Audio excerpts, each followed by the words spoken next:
The Colosseum, the icon of Rome and the ancient world. First off, this isn't really called the Colosseum by the ancients. Its real name was the Flavian Amphitheater, built by Emperors Vespasian and Titus from the Flavian dynasty. The Colosseum nickname came late from a massive 30-meter statue of Nero, the Colossus that stood nearby.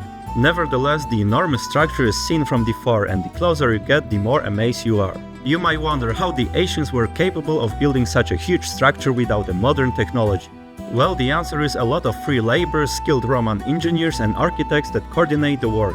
The ancient Romans built the Colosseum by draining Nero's artificial lake and using a mix of travertine stone, volcanic tuff, brick and revolutionary Roman concrete, all designed by skilled engineers who prioritize function over decoration. Massive stone blocks were transported by river, lifted with human-powered cranes, locked together with iron clamps and arranged using arches and vaults that distributed weight so efficiently that the structure could be completed under the 10 years and still stand nearly 2,000 years later.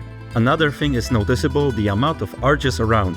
An arch takes the weight above and pushes it sideways into the supports instead of straight down. By repeating arches in rings all around the Colosseum, the load was spread evenly through the walls and into the ground, which prevented collapse and made the building earthquake resistant.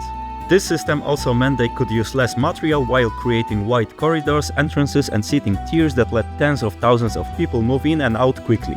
Down below the arena floor is the Hypogeum, a crazy underground maze of tunnels, cages and elevators. Gladiators and wild animals, lions, elephants, even hippos waited here, then got hoisted up through trap doors for dramatic entrances. They even staged mock naval battles early on by flooding the arena.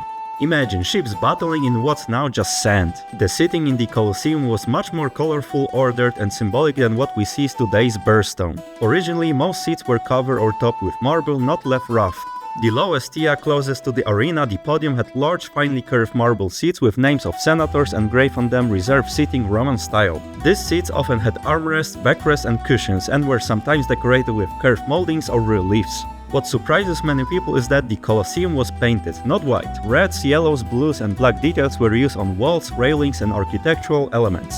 Bronze numbers marked entrances, railings separated social classes and awnings cast moving shadows across the seats. So instead of a grey ruin, the Colosseum once looked like a vibrant, noisy, color-filled stadium, clearly showing who you are in Roman society the moment you sat down. By the 17th century, the Colosseum had become a kind of accidental botanical garden. Today, the Colosseum is the single most powerful symbol of Rome, both for Romans and for the world.